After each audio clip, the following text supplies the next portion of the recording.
നമസ്കാരം. ഭാരതത്തിൻ്റെ മഹിമയെക്കുറിച്ച് പ്രതിപാദിക്കുന്ന ഒരു പരിപാടിയാണിത്. ധാരാളം എപ്പിസോഡുകൾ ഭാരതമഹിമ വെളിവാകുന്ന തരത്തിൽ നാം ചെയ്യുകയുണ്ടായി. വ്യത്യസ്തമായ ഏതാനും എപ്പിസോഡുകളാണ് തുടർന്ന് ചെയ്യാൻ പോകുന്നത്. ഭാരതത്തിൻ്റെ മഹിമയെ താഴ്ത്തിക്കെട്ടുകയും ഭാരതത്തെ നശിപ്പിക്കാൻ വേണ്ടി നടത്തിക്കൊണ്ടിരിക്കുകയും ചെയ്യുന്ന ലോകവ്യാപകമായി നടക്കുന്ന ചില പദ്ധതികളെക്കുറിച്ച് സൂചിപ്പിക്കാനാണ് ഉദ്ദേശിക്കുന്നത്. മഹിമ കുറഞ്ഞ എന്തിനെങ്കിലും ഒന്നാം സ്ഥാനത്ത് വരണമെങ്കിൽ രണ്ട് കാര്യങ്ങൾ ചെയ്യാൻ കഴിയും. ഒന്ന്, തങ്ങളുടെ പ്രത്യയശാസ്ത്രത്തിൻ്റെ അല്ലെങ്കിൽ പ്രസ്ഥാനത്തിൻ്റെ കുറവുകൾ എന്താണെന്ന് മനസ്സിലാക്കി അതിനെ പരിഹരിച്ച് ഒന്നാം സ്ഥാനത്ത് എത്താൻ വേണ്ടി ശ്രമിക്കാം. അതല്ലെങ്കിൽ തങ്ങളെക്കാൾ മഹിമ കൂടുതലുള്ള എന്തെങ്കിലും ഉണ്ടെങ്കിൽ അതിനെ ഇകഴ്ത്തി തളർത്തി തെറ്റിദ്ധരിപ്പിച്ച് നശിപ്പിച്ച് ഒന്നാം സ്ഥാനത്തേക്ക് വരാം. ഈ ഒരു നിലയിൽ സനാതനധർമ്മത്തെ, ഹിന്ദുധർമ്മത്തെ, ഭാരതത്തെ നശിപ്പിക്കാൻ വേണ്ടി നടത്തുന്ന ചില ശ്രമങ്ങളെക്കുറിച്ചാണ് ഇന്ന് സൂചിപ്പിക്കാൻ ഇവിടെ ഉദ്ദേശിക്കുന്നത്. ദേശസ്നേഹികളായ ഏതൊരാൾക്കും നമ്മുടെ വർത്തമാനകാലത്ത് പത്രം വായിച്ചാലോ നമ്മുടെ ടെലിവിഷൻ ചാനലുകൾ ശ്രദ്ധിച്ചാലോ അതേപോലെ നവമാധ്യമങ്ങൾ, നമ്മുടെ പുതിയ സോഷ്യൽ മീഡിയ ശ്രദ്ധിച്ചാലോ എല്ലാം ഉണ്ടാകുന്നത് നിരാശയായിരിക്കും. തുറന്നു കഴിഞ്ഞാൽ നമ്മൾ കാണുന്നത്, ഇപ്പോൾ രാമായണ മാസമാണല്ലോ, രാമായണം ദളിതർ വായിക്കാറില്ല, രാമായണം അതുകൊണ്ട് ആരും വായിക്കരുത്, രാമായണത്തെയും രാമനെയും വാത്മീകിയെയും എല്ലാം താഴ്ത്തിക്കെട്ടുന്ന പരിപാടികൾ നിങ്ങൾക്ക് കാണാൻ കഴിയും. കുറച്ച് ദിവസം മുമ്പ് നമ്മൾ കണ്ടു ഭാരതമാതാവിനെ ഒരു സ്വകാര്യ പരിപാടിയിൽ ഭാരതമാതാവിൻ്റെ ചിത്രം വെച്ചതിന് ഗവർണറെ റോട്ടിലിറങ്ങാൻ സമ്മതിക്കില്ല, യൂണിവേഴ്സിറ്റിയിൽ കയറാൻ സമ്മതിക്കില്ല. വൈസ് ചാൻസലറേ അല്ല, ചാൻസലറേ ആണെന്ന് ആലോചിക്കണം. ഈ നിലയിൽ മാത്രമല്ല, ഭാരതമാതാവിനെ വെറുതെ ഒരു കാവ്യഷാളിട്ട ഒരു സ്ത്രീ എന്നൊക്കെയാണ് നമ്മുടെ ഭരണകക്ഷിയിൽപ്പെട്ട ആളുകൾ വിമർശിക്കുന്നത്. ഗണപതി എന്ന് പറയുന്നത് മിത്താണെന്ന് പറയുന്നു. ഇനി വേറൊന്ന് ആലോചിച്ച് നോക്കൂ, മയക്കുമരുന്ന് ഉപയോഗിച്ച് ഒരു ബോധവുമില്ലാത്തവൻ വായിൽ തോന്നിയ മാതിരി പാടുന്ന പാട്ടുകളെടുത്ത് നമ്മുടെ സർവകലാശാലകളിൽ പഠന വിഷയമാക്കുന്നു. ഇതുപോലെ നമ്മുടെ ഏത് ചാനൽ ശ്രദ്ധിച്ചാലും ഏത് മീഡിയ ശ്രദ്ധിച്ചാലും നമ്മുടെ മുമ്പിലുള്ളത് ഇത്തരത്തിലുള്ള വിഷയങ്ങളാണ്. ഭാരതത്തെ, സനാതനധർമ്മത്തെ, നമ്മുടെ സ്വന്തം മാനബിന്ദുക്കളെയെല്ലാം അപമാനിക്കുന്ന കാര്യങ്ങളാണ്. ഇത് കാണുന്ന നാം ഏതൊരാൾക്കും ഉണ്ടാകുന്നത് നിരാശയാണ്.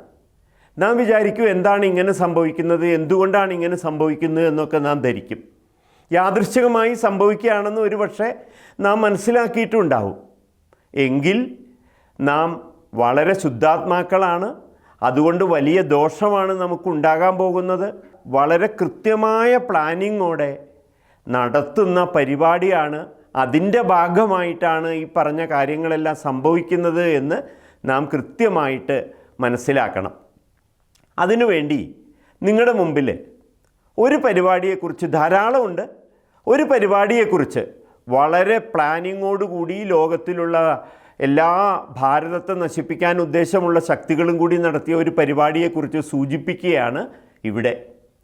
2021 സെപ്റ്റംബർ മാസം 10, 11, 12 തീയതികളിൽ ചിക്കാഗോ യൂണിവേഴ്സിറ്റിയിൽ വെച്ച് വലിയ ഒരു കോൺഫറൻസ് നടന്നു. എന്നാണ് നടന്നത്? സെപ്റ്റംബർ 10, 11, 12, 2021. 1893 സെപ്റ്റംബർ മാസം 11 തീയതി ചിക്കാഗോയിൽ വെച്ച് നടന്ന ഒരു വളരെ മഹത്തായ ഒരു സംഭവം എല്ലാവരുടെയും ഓർമ്മയിലുണ്ടാവും. അതവിടെ നിൽക്കട്ടെ. ഈ പരിപാടി നടന്നു. ആരൊക്കെയാണത് സംഘടിപ്പിച്ചിരുന്നത്? ലോകത്തിലെ ഏറ്റവും പ്രമുഖങ്ങളായ 53 യൂണിവേഴ്സിറ്റികളാണ് ഇത് സംഘടിപ്പിച്ചിരുന്നത്. ലോകത്തിലെ ഏറ്റവും പ്രമുഖങ്ങളായ 53 യൂണിവേഴ്സിറ്റികൾ. ആരൊക്കെയാണ് ഇതിന് സഹായം ചെയ്തിരുന്നത്? ലോകത്തിലെ ഏറ്റവും വലിയ വാർത്താമാധ്യമങ്ങളാണ് ഇതിനു വേണ്ട സഹായങ്ങൾ ചെയ്തിരുന്നത്. സാമ്പത്തിക സഹായം ചെയ്തിരുന്നത് ലോകത്തിലെ ഏറ്റവും വലിയ പണക്കാർ, ലോകത്തിലെ ഏറ്റവും വലിയ സാമ്പത്തിക ശേഷിയുള്ള സ്ഥാപനങ്ങൾ, തീവ്രവാദ ഗ്രൂപ്പുകൾ, മതപ്രചരണം നടത്തുന്ന പല ഗ്രൂപ്പുകൾ, ഇവരെല്ലാം കൂടി ചേർന്നിട്ടാണ് 3 ദിവസത്തെ ഒരു വലിയ പരിപാടി ചിക്കാഗോ യൂണിവേഴ്സിറ്റിയിൽ വെച്ച് 2021 സെപ്റ്റംബർ 10, 11, 12 തീയതികളിൽ നടത്തിയത്. അവർ നടത്തിയ പരിപാടിക്കൊരു പേരുണ്ട്. ആ പരിപാടിയുടെ ഹെഡിങ്, കോൺഫറൻസിൻ്റെ ഹെഡിങ് എന്തായിരുന്നു എന്നറിയോ? ഡിസ്മാൻഡിലിംഗ് global Hindutva. ഡിസ്മാൻഡിലിംഗ് global Hindutva.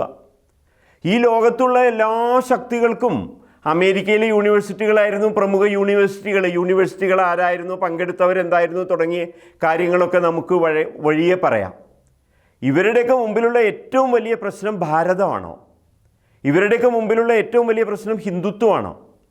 Globally ഹിന്ദുത്വയെ dismantle ചെയ്യുക, തകർക്കുക. ഡിസ്മാൻഡിൽ ചെയ്യുക എന്ന് പറഞ്ഞു കഴിഞ്ഞാൽ അതിന് 2 അർത്ഥമുണ്ട്. ഡിസ്മാൻഡിൽ, ഒന്ന് തൊലിയുരിച്ച് കാണിക്കുക എന്നൊരർത്ഥമുണ്ട്, മറ്റൊരർത്ഥം പൊളിച്ചെടുക്കുക എന്നാണ്. ഈ തൊലിയുരിച്ച് കാണിക്കൽ എന്ന് പറഞ്ഞ പരിപാടി നമുക്കറിയാം. തൊലിയുരിച്ച് കാണിക്കൽ, ഇത് യഥാർത്ഥത്തിൽ ഇങ്ങനെയാണ്, ഇതിന് ഈ പറയുന്ന മഹത്വമൊന്നും ഇല്ല എന്നും പറഞ്ഞ് ധരിപ്പിക്കുക.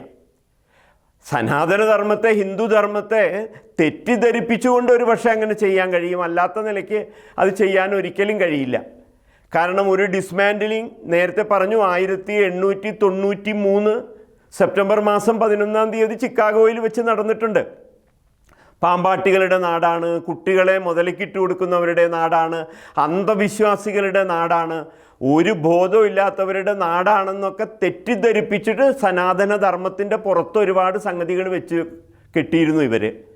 അതിനെ മുഴുവൻ ഡിസ്മാൻഡിൽ ചെയ്ത് സനാതനധർമ്മത്തിൻ്റെ മഹത്വം എന്താണെന്ന് വിവേകാനന്ദ സ്വാമിജി ലോകത്തിന് കാണിച്ചു കൊടുത്ത അതേ സ്ഥലത്തിൽ വെച്ചിട്ട് ഇവർ വീണ്ടും ഒരു ഡിസ്മാൻഡിലിങ്ങിന് ഇറങ്ങി പുറപ്പെടുക. ഉദ്ദേശം എന്താണ്? തെറ്റിദ്ധരിപ്പിക്കുക.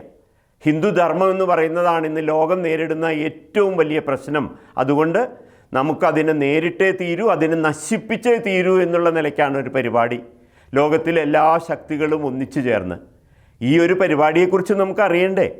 ഈ നടക്കുന്ന ഇതുപോലുള്ള അനേകം പരിപാടികളാണ് നമ്മുടെ മീഡിയയെ, നമ്മുടെ പത്രക്കാരെ, നമ്മുടെ ബുദ്ധിജീവികളെന്ന് നമ്മൾ വിളിക്കുന്ന ആളുകളും എല്ലാവരും ചേർന്ന് നമ്മെ നിരാശരാക്കുന്ന തരത്തിൽ നമ്മൾക്ക് മുമ്പിൽ വാർത്തകളുണ്ടാക്കുന്നത്, സംഭവങ്ങളുണ്ടാക്കുന്നത് എന്ന കാര്യം നമുക്കൊന്ന് തിരിച്ചറിയണം. നമുക്ക് വളരെ ഡീറ്റെയിൽ ആയിട്ട് ഈ നടന്ന സംഭവത്തെക്കുറിച്ച് നമുക്ക് മനസ്സിലാക്കാം.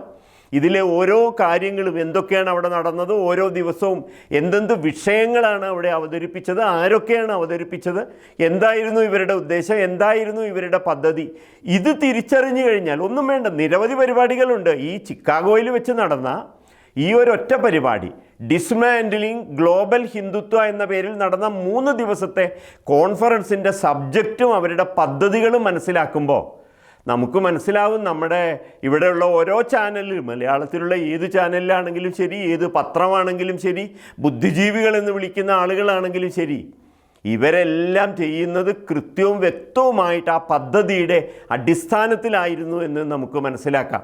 നമുക്ക് അടുത്ത ഓരോരോ എപ്പിസോഡുകളിലാക്കിയിട്ട് നമുക്ക് ഈ കാര്യങ്ങൾ നിങ്ങളുടെ മുമ്പിൽ അവതരിപ്പിക്കുന്നതാണ്. നിങ്ങൾ താല്പര്യമുണ്ടെങ്കിൽ ഭാരതത്തിൻ്റെ കാര്യത്തിൽ, നമ്മുടെ രാഷ്ട്രത്തിൻ്റെ കാര്യത്തിൽ, സനാതന ധർമ്മത്തിൻ്റെ കാര്യത്തിൽ താല്പര്യമുള്ളവരെല്ലാം ഇത് ഷെയർ ചെയ്യുക. നമുക്ക് ഓരോ എപ്പിസോഡുകളിലായിട്ട് ഇവരുടെ പൊളിച്ചെടുക്കലിലെ കാര്യങ്ങൾ നമുക്കും ഒന്ന് പൊളിച്ചെടുക്കാം. എല്ലാവർക്കും നമസ്കാരം. വീണ്ടും കാണാം.